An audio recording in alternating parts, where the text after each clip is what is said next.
particolare in Chad siamo presenti da diversi anni grazie alla presenza dei nostri missionari gesuiti italiani che sono qui da oltre 50 anni, quindi hanno dedicato la vita al Chad, e quindi sentiamo forte anche la responsabilità della tradizione, di un legame storico, umano e solidale con il Chad.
La mission de l'hôpital est de donner des soins de qualité, aux populations les plus pauvres, leur permettre d'avoir accès à ces soins à coût réduit.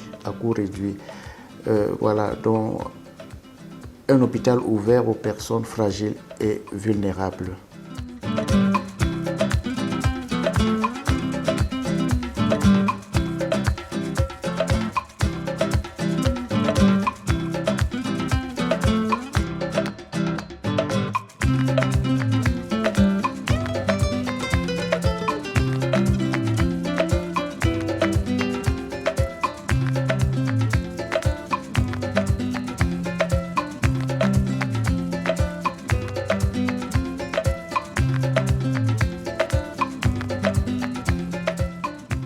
Alors Magis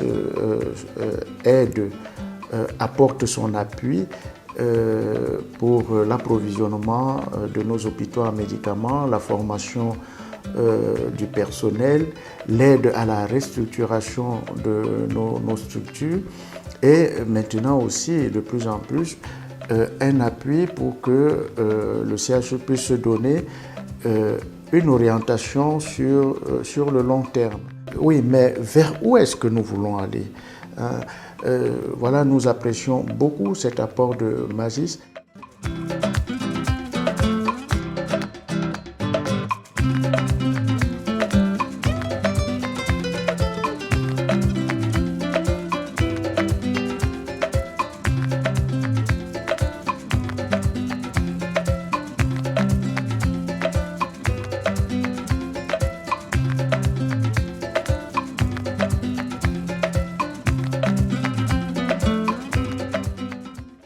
Souligner que l'hôpital est couplé à une faculté de médecine qui a été créée avant l'hôpital. La faculté de médecine a été créée en 2004 et nous avons déjà formé environ une soixantaine de médecins qui sont opérationnels sur le territoire tchadien.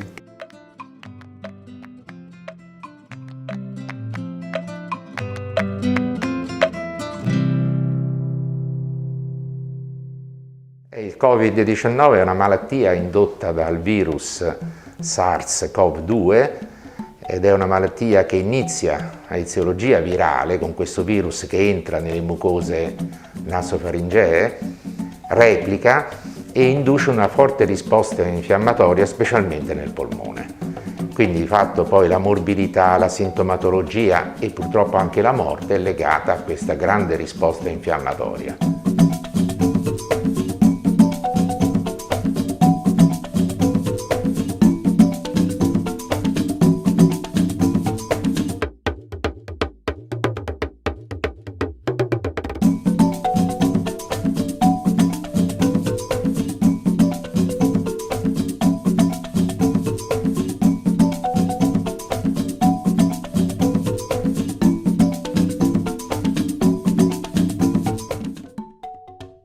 Il laboratorio a grandi epidemie tropicali è stato istituito dal complesso ospedaliero universitario Bon Samaritain con l'aiuto della cooperazione italiana tramite l'ONG Magis della Compagnia di Gesù della provincia italiana e mediterranea, e ha lo scopo appunto di rispondere immediatamente al bisogno del paese di avere un laboratorio di diagnostica, quindi che faccia diagnostica molecolare e anche immunologica di questo virus, ma che poi sarà utilizzato anche per in qualche modo diagnosticare e seguire l'effetto anche terapeutico delle infezioni da AIDS, epatiti e tutte le altre infezioni tropicali che qui indubbiamente abbondano.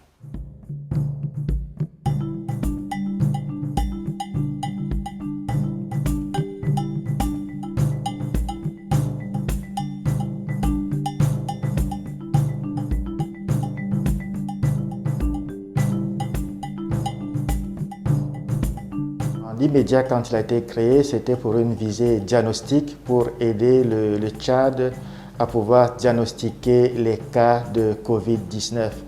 Mais l'AGET aussi a une autre dimension, c'est celle de la recherche, et qui est très importante si on veut faire avancer la science. Concrètement, à l'heure actuelle, sur le terrain du Covid-19 par exemple, l'AGET peut aider à évaluer la séroprévalence du SARS-CoV-2 au Tchad. Et nous avons un projet élaboré par la Commission nationale de riposte sanitaire du Tchad en ce moment sur une étude de séroprévalence de Covid-19 en N'Djamena.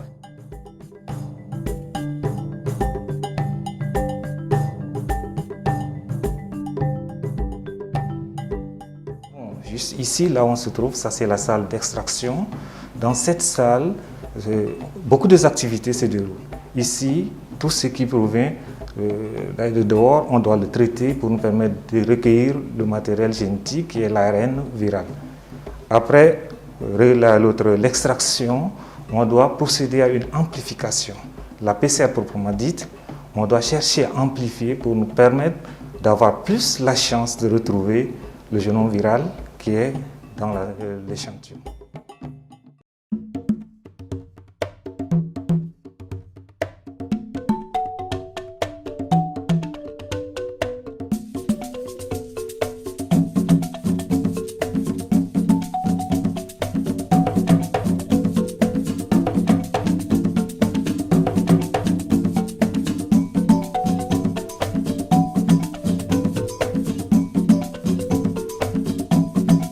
L'AGET, depuis le 12 décembre dernier, je pense que l'AGET a quand même fait un peu d'effort. Pour les 3 mois d'activité, nous avons réalisé au total 1700 tests et sur les 1700 tests, nous avons au moins 70 cas positifs qu'on a retrouvés. L'AGET pourra jouer un rôle de recherche dans les autres maladies en cours au futur, comme par exemple le chikungunya ou même l'Ebola, ou même certaines recherches sur la résistance au paludisme et d'autres épidémies.